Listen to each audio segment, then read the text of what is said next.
पनवेलला तुम्ही जाल ना, कुठलाच रस्ता पनवेलचा चांगला नाहीये. सत्ता इथे बीजेपीचीच येईल, कारण त्यांचं नेटवर्क खूप चांगलं आहे. पैशाचा वापर करून सत्ता आणणं, सत्तेमधनं परत पैसा निर्माण करणं आणि एक पिढी निर्माण करणं, व्यावसायिक पिढी. वरवर आता जर तुम्ही महानगरपालिका पाहिलं, पनवेल महानगरपालिका, तर तुम्हाला वरवर ठिकाणी ज्या ज्या ठिकाणी प्राबल्य आहे त्या त्या ठिकाणी डेव्हलपमेंट दिसेल. इंटेरियरला तुम्ही गेलात, कोळीवाड्यात गेलात, मिरची गल्ल्यात गेलात, कापड गल्लीत गेलात, तुम्हाला रस्त्यांची अवस्था ॲज इट इज राहणार वर्षानुवर्ष. प्रशासनाने पूर्ण 5 वर्ष वाट लावून टाकली या पनवेलची. आणि पैसा हा बीजेपीकडे खूप असल्या कारणाने प्रत्येक ठिकाणी पैशाचा वापर केला जाईल आणि निवडणूक जिंकली जाईल. फक्त त्यांचे काय करतात, कॉन्ट्रॅक्टरचे हितसंबंध जपले जातात, वरना एक लेअर लावला जातो, 6 महिन्यात तो लेअर परत जातो, पुन्हा कॉन्ट्रॅक्ट येतं. हे आज इट इज चाललेलं आहे, लोकांच्या लक्षात येत नाही, पण पर्यायच नाहीये. बीजेपीच नमस्कार, नवराष्ट्रमध्ये आपलं स्वागत. मतदारांचा जाहीरनामा या कार्यक्रमाअंतर्गत आज आपण पनवेल शहरामध्ये आहोत. पनवेल शहरातील नागरिकांना भेडसावणाऱ्या समस्या, त्यांना पडलेले प्रश्न याविषयी त्यांचे मत आपण ह्या कार्यक्रमातून जाणून घेणार आहोत. आणि नेटवर्क तळागाळामध्ये गेलेले आहेत, कॉन्ट्रॅक्टर त्यांनी निर्माण केलेले आहेत. निवडणूक म्हटली तर पैशाचा हा सहभाग असतो आणि पैसा हा बीजेपीकडे खूप असल्या कारणाने प्रत्येक ठिकाणी पैशाचा वापर केला जाईल आणि निवडणूक जिंकली जाईल. आणि काही कामं पण त्यांनी केलेली आहेत, ना असं नाहीये. आता जिथे मी उभा आहे तो वडाळ तर त्यांच्याच कार्यकाळामध्ये झालेला आहे, त्यामुळे त्यांची सत्ता आणि शक्ती जास्त आहे. एकंदरीत म्हणजे तुमच्या बोलण्यावरून असं वाटतं पैसा असल्यामुळे बीजेपीचा सत्ता येईल की कामांमुळे येईल? दोन्ही आहे, पण पैसा हा सर्वस्व आहे.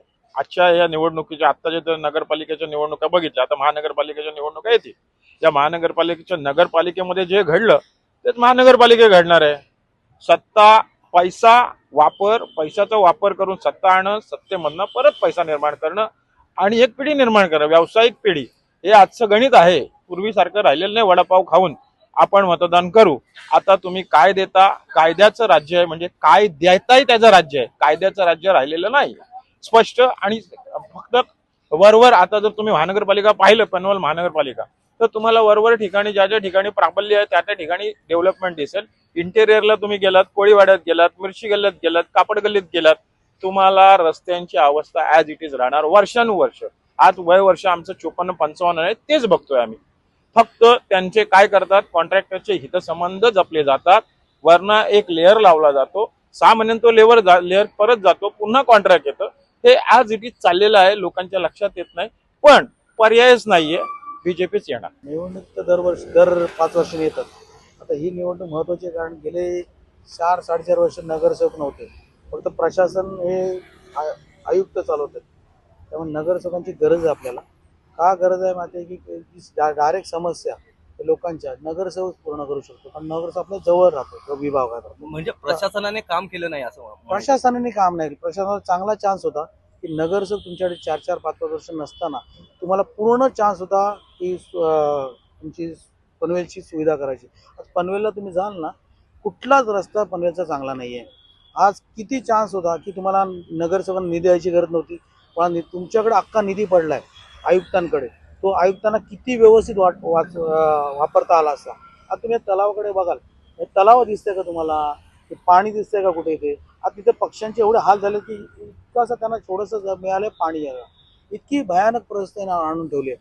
आज तुम्ही इथून जाल ना, काही सुविधा नाही आहेत, कुठल्याच सुविधा त्यांनी करतात. यांना करायला एवढा चान्स. आज त्यांनी काय केलंय, आज एवढ्या बिल्डिंगला आजच्या एकदम परमिशन देऊन टाकली की सगळीकडे धुळीचं वातावरण तयार झालेलं आहे. का परमिशन दिली? ते आम्हाला लोकांना समजतंय की आता नगरसेवकांना त्यातलं काय हे करायला लागेल. आज यांना चान्स होता की तुम्हाला चांगल्या सुविधा इथे आल्या. तुम्हाला काय वाटतं, म्हणजे प्रशासनाने पूर्ण 5 वर्ष वाट लावून टाकली या पनवेलच्या इतक्या समस्यांनी, कुठली समस्या नाही, फक्त यांचे स्वतःचे पोट भरलेले आहेत त्यांनी. म्हणजे नगरसेवक जे होते त्यांनी उत्तम काम नगरसेवक खरोखर चांगले होते. कुठल्याही पक्षाचा नगरसेवक तो काय करतो, आपल्या विभागापुरता काम करतो, कारण तो त्यातून आलेला असतो आणि त्यांच्यातला कार्यकर्ता तो नगरसेवक झालेला. कुठल्या प्रभागात राहता? मी मिडल क्लास सोसायटी आहे, तिथे मी राहतो. तुमच्या इकडचे नगरसेवक कोण आहेत सांगू शकता? नगरसेवक आमच्या तिकडे चांगले आहेत, कारण आमच्याकडचा प्रॉब्लेम नाही, कारण आमच्या जवळचे आमदार चांगले आहेत, प्रशांत ठाकूर आहेत, त्यांच्याकडे आमच्याकडे काहीच इश्यू नाही आहेत. पण आता तुम्ही पनवेलचं शहर बघाल, आता त्यांनी काय केलं, तुम्हाला पनवेल महानगरपालिका, अरे पनवेल महानगरपालिका फक्त आहे, तुम्ही तळोजा घेतलाय, खारघर घेतलंय, काय गरज आहे? आता तुम्ही तुमच्या इथल्या तुम्हाला समस्या सोडता तर खारघर आणि तळोजाचं काय कराल तुम्ही? एकंदरीत जर आता 15 तारखेला ज्या निवडणुका आहेत तर तुमच्या नगरसेवकांना तुम्ही पुन्हा संधी देणार आहात? नक्की नगरसेवकांना, कारण नगरसेवक तुम्ही 5 वर्ष नगरसेवक आम्हाला दाखवलेच नाहीयेत. प्रत्येक जो पण निवडेल तो नगरसेवक काम 110% करेल, कोणी कुठल्याही पक्षाचा असून दे. का माहिती त्याला आज ते 4-5 वर्ष ते आम्ही बघतो प्रत्येक विभागात कामं होत आहेत, पण त्यांना आज पदच नाहीये, त्यांच्याकडे निधीच नाहीये. ते काय करतील ते लोक? कारण कुठल्याही पक्षाचा नगरसेवक तो काम करणारच करणार याची आम्हाला खात्री आहे. हे बघा, पक्षाचं मला काही हे नाही. पक्ष कोणीही असू दे, काम केलं पाहिजे. मला असं वाटतं की आपल्या रोडची व्यवस्था ती सुधारली पाहिजे. यापूर्वी पालिकेवरती भाजपची सत्ता होती. भाजपने काम केलंय असं वाटतंय तुम्हाला? मला खरं सांगू तर जास्त एवढं चेंज वाटत नाहीये. म्हणजे कोणत्या समस्या जाणवतात तुम्हाला जास्तीत जास्त? ही आपलं ट्रॅफिक, आपलं रोड, ही दोन मोठी समस्या आहे. दुसरी आपल्या पनवेलमध्ये मला असं वाटतं की रोजगार संधी कमी आहे. लोकांना बाहेर जावं लागतं. पालिकेच्या माध्यमातून कोणत्या समस्या दूर झाल्या पाहिजेत? म्हणजे पाणी, रोड, टॅक्सच्या संदर्भात काय वाटतं? टॅक्स तर चालू आहे, म्हणजे टॅक्स नॉर्मल आहे. नॉर्मल आहे. हां, टॅक्सचं काही हे नाही, टॅक्स नॉर्मल आहे. पाणी पण ठीक आहे, पाण्याचा त्रास नाही. पाण्याचा त्रास एकच आहे की तो पाणी खराब असतो. खराब म्हणजे खारं असतो, खारट असतो पाणी. आमच्या सोसायटीमध्ये सर्व घरी हे लावले, आरो लावले.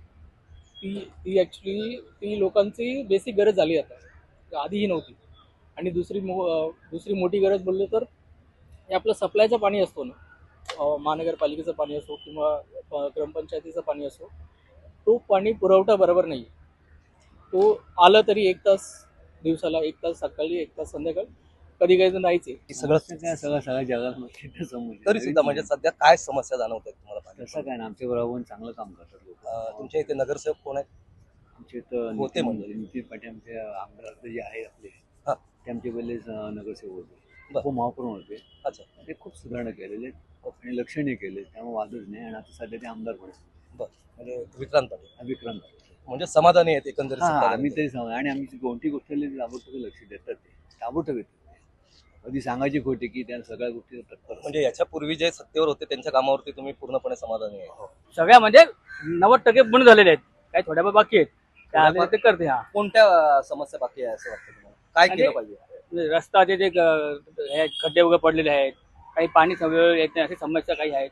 इथे थोड्याफार समस्या आहे थोड्याफार. मालमत्ता कर जो आकारण्यात आलाय त्याबद्दल तुम्हाला काय वाटतं? अरे त्यांच्या हिशोबाने केलं असेल, त्यामुळे तेवढी काय आयडिया नाही. विरोधक काम करतायत? हो, करतात. सर्व काम करतायत. तुम्ही कुठल्या प्रभागात राहिला होता? ते मिरची गल्ली, कुंभारवाडा. तिथे नगरसेवक कोण होते तुमचे? सोनी. राजू सोनी. त्यांनी तुमच्यासाठी काम केलं? हो, भरपूर केलं. तुम्ही भेटलायत त्यांना? हो, भेटलं. मतदारांचा जाहीरनामा या कार्यक्रमाअंतर्गत आज आपण पनवेलमधील वडाळे तलावावर होतो. येथे आलेल्या काही नागरिकांनी आपली मतदानासंदर्भातली मतं व्यक्त केलीत. ही मतं मतपेटीत परावर्तित होतात की नाही हे येणाऱ्या 15 तारखेच्या निवडणुकीतच कळेल. कॅमेरामन आसिम सहित दीपक घरत, पनवेल.